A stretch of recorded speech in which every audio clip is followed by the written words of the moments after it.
శ్రీమాత్రే నమ. జయకుడు దత్తాత్రేయ నమ. వృశ్చిక రాశి వారికి శ్రీ పరాభవనామ సంవత్సరంలో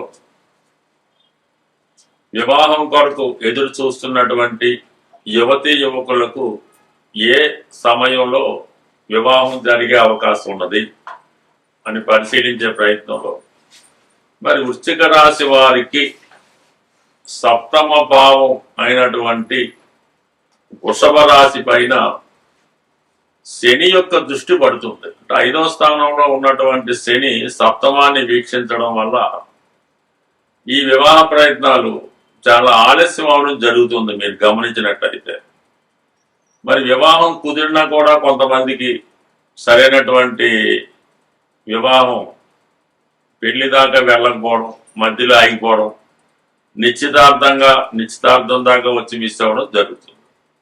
ఇది ఇలా ఉంటే ప్రస్తుతం గురువు అష్టమ స్థానంలో సంచరిస్తున్నాడు. ఈ అష్టమ స్థానంలో ఉన్నటువంటి గురువు కొంతవరకు స్త్రీలకి మాంగళ్య స్థానం, అలాగే కుటుంబ స్థానాన్ని వీక్షించడం వల్ల కుటుంబ సభ్యుల సంఖ్య పెరగడానికి కొంతవరకు అష్టమంలో గురువు స్త్రీలకు వివాహకారకుడు అవుతూ ఉంటాడు. అయితే జూన్ 1వ తారీఖు నుంచి 9వ స్థానంలోకి రావడం జరుగుతుంది. జూన్ 1 నుంచి అక్టోబర్ 31 మధ్యలో భాగ్యస్థానంలో గురువు ఉచ్చ స్థితిలోకి వస్తాడు. అంటే కుటుంబ స్థానాధిపతి ఉచ్చ పొందుతున్నాడు, పంచమాధిపతి ఉచ్చ పొందుతున్నాడు. ఈ సమయంలో ఈ వృశ్చిక రాశి వారికి వివాహానికి చాలా అనుకూలంగా ఉంటుంది. వివాహం అయిన తర్వాత సంతానం కొరకు ఎదురు చూస్తున్న వారికి కూడా ఈ గ్రహస్థితి అనుకూలిస్తూ ఉంటుంది. అందుకని వృశ్చిక రాశి వారు, వృశ్చిక లగ్నం వారు జూన్ 1వ తారీఖు నుంచి అక్టోబర్ 31 మధ్యలో మీరు గట్టిగా వివాహ ప్రయత్నం చేస్తే 100% మీకు వివాహం కుదిరే అవకాశం ఉంది. అలాగే ఈ గురువు కూడా మరి శని భగవాన్ని కూడా వీక్షిస్తుంటాడు. ఇవన్నీ కూడా మీకు కొంత అనుకూలమైనటువంటి స్థితి వివాహాన్ని కలిగిస్తూ ఉంటుంది. సో ఒకసారి మళ్ళా ఈ గురువు సప్తమాన్ని చూసినట్టునే లగ్నానికి వివాహం జరుగుద్దా అంటే 100% అది అనుకూలం కాదు. మరి జాతకుడు వయసు రావాలి, అతను దశ సపోర్ట్ చేయాలి. జన్మజాతకంలో ఉన్నటువంటి గ్రహస్థితి, సప్తమ భావం, లగ్నం అంటే రాశి, ఇవన్నీ కూడా సపోర్ట్ చేయవలసి ఉంటుంది. అంటే వివాహం ఆలస్యం అవుతున్న వాళ్ళు ఒక్కసారి మీ జన్మజాతకంలో పరిశీలించుకొని, జన్మజాతకంలో వృషభ రాశిలో ఏమైనా పాపగ్రహాలు పడ్డాయా, ఆ గ్రహంలో ఆ వృషభ రాశిలో 2 గ్రహాల మధ్య యుద్ధం జరిగిందా, లేదా శత్రుగ్రహాలు 2 పరస్పర విభిన్న స్వభావాలు కలిగిన శత్రుగ్రహాలు ఈ వృషభ రాశిలో ఉన్నాయా, వృషభ రాశి 2 పాపగ్రహాల మధ్య పాపకర్తాల యోగంలో పడిందా, లేదంటే శుక్రుడు రాశ్యాధిపతి శుక్రుడు రవితో కలిసి కంబస్ట్ అయ్యాడా, రాహు కేతువుతో మరీ దగ్గరగా ఉన్నాడా, శనితో కలిసి మరీ దగ్గరగా ఒకే డిగ్రీ మీద ప్రయాణిస్తున్నాడా, ఇవన్నీ కూడా పరిశీలించవలసి ఉంటుంది.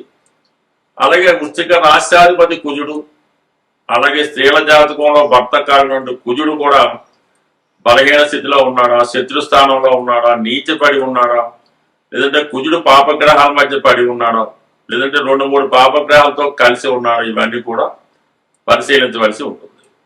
దాంతో పాటుగా ఇంపార్టెంట్ గా నవాంశ, అంటే మనం నవాంశ దాకా పూర్తిగా ఈ టైంలో మనకి సరిపోదు, కానీ నవాంశ కూడా ఇంపార్టెంట్ గా చూడవలసి ఉంటుంది. నవాంశ లగ్నంలో పాపగ్రహాలు ఉంటే ఆ జాతకుడు వివాహానికి పెద్దగా ఇష్టపడ్డాడు. అసలు ఎంత చెప్పినా కూడా తర్వాత చేసుకుంటాను అంటాడు, అది వివాహానికి ఇష్టపడ్డాడు. సప్తమ స్థానంలో పాపగ్రహాలు ఉన్నా కూడా సంబంధాలు బేగా కుదరకపోవడం, పెళ్లి జరిగినా కూడా భార్యాభర్తలు ఎడబాటుగా ఉండడం జరుగుతూ ఉంటుంది. అది నవాంశ కూడా ఇంపార్టెంట్, అలాగే రాశి చక్రం కూడా ఇంపార్టెంట్. దాంతో పాటుగా ప్రస్తుతం జరుగుతున్నటువంటి దశ, ఈ దశానాథుడి స్థితి బట్టి కూడా వివాహం ఉంటుంది. దశ అంతర్దశలు కూడా సహకరించాలి.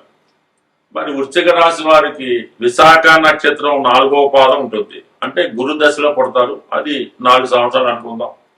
శని మహాదశ 19 సంవత్సరాలు 23 సంవత్సరం దాకా పెళ్లి అయితే అవుతుంది. దాని తర్వాత వచ్చే బుధ మహాదశ వివాహం కారణమవుతుంటుంది. బుధుడు ఏ స్థితిలో ఉన్నాడో గమనించి బుధగ్రహానికి పరిహారం చేసుకోవాలి. మరి బుధుడికి పరిహారం చేసుకోవాలంటే సాక్షాత్తు విష్ణుమూర్తి వెంకటేశ్వరుడు. బుధవారం వెంకటేశ్వర ఆలయం వెళ్ళడం, లేదంటే ఏదైనా విష్ణుమూర్తి ఆలయ దర్శనం చేసుకోవడం, తులసి దళాలతో తులసి మాలతో అర్పించడం, విష్ణు సహస్రనామాన్ని పారాయణ చేయడం, దాని వివరంగా అర్థాలు తెలుసుకోవడం, ఓపిక లేని వారు గోవిందనామాలు పారాయణ చేయడం, వీలైతే ద్వారకా తిరుమల కానీ తిరుపతి కానీ ఏదైనా ఒక పుణ్యక్షేత్రం స్వామికి సంబంధించిన క్షేత్రం దర్శించడం, వీలైతే ఒకసారి వెంకటేశ్వర స్వామి వారి కళ్యాణం మీ దగ్గరలో ఉన్నటువంటి వెంకటేశ్వర స్వామి దేవాలయంలో ఒకసారి వెంకటేశ్వర స్వామి కళ్యాణం చేయించుకోవడం వల్ల బుధగ్రహ అనుగ్రహం సంపూర్ణంగా మీకు లభించే అవకాశం ఉంటుంది. అవకాశం ఉన్నవాళ్ళు మరి ఈ ఉమ్మడి తూర్పుగోదావరి జిల్లాలో ఉన్నటువంటి ర్యాలీ అనే గ్రామంలో ఈ జగన్మోహిని విష్ణుమూర్తి యొక్క ఆలయం ఉంటుంది. ఆ దేవాలయాన్ని సందర్శించడం వల్ల కూడా బుధగ్రహ అనుగ్రహం సంపూర్ణంగా లభించడం జరుగుతూ ఉంటుంది. అలాగే ఈ వృశ్చిక రాశి వారికి సహజంగా ఈ రాశి వారి జాతకులకి ఈ శుక్రుడు యొక్క అంటే ఈ శుక్రుడు ఉన్నటువంటి స్థితిని బట్టి భార్య ఎటువంటిది వస్తుందో తెలుస్తుంది అన్నమాట. అంటే శుక్రుడు ఏ గ్రహంలో కలిసి ఉన్నాడు, ఏ రాశిలో ఉన్నాడు, దాన్ని బట్టి మీ భార్య ఇటువైపు నుంచి వస్తుంది, ఏ విధంగా ఉంటుంది చెప్పచ్చు. అలాగే స్త్రీల జాతకం అయితే మరి కుజుడు ఉన్న స్థితిని బట్టి తెలుస్తూ ఉంటుంది. బట్ ఏదైనా ఈ వృశ్చిక రాశి వారు తొందరగా వివాహం జరగాలంటే నిరంతరం నిత్యం సుబ్రహ్మణ్య స్వామి వారిని పూజిస్తూ ఉండాలి, మంగళవారం నియమంగా ఉండాలి.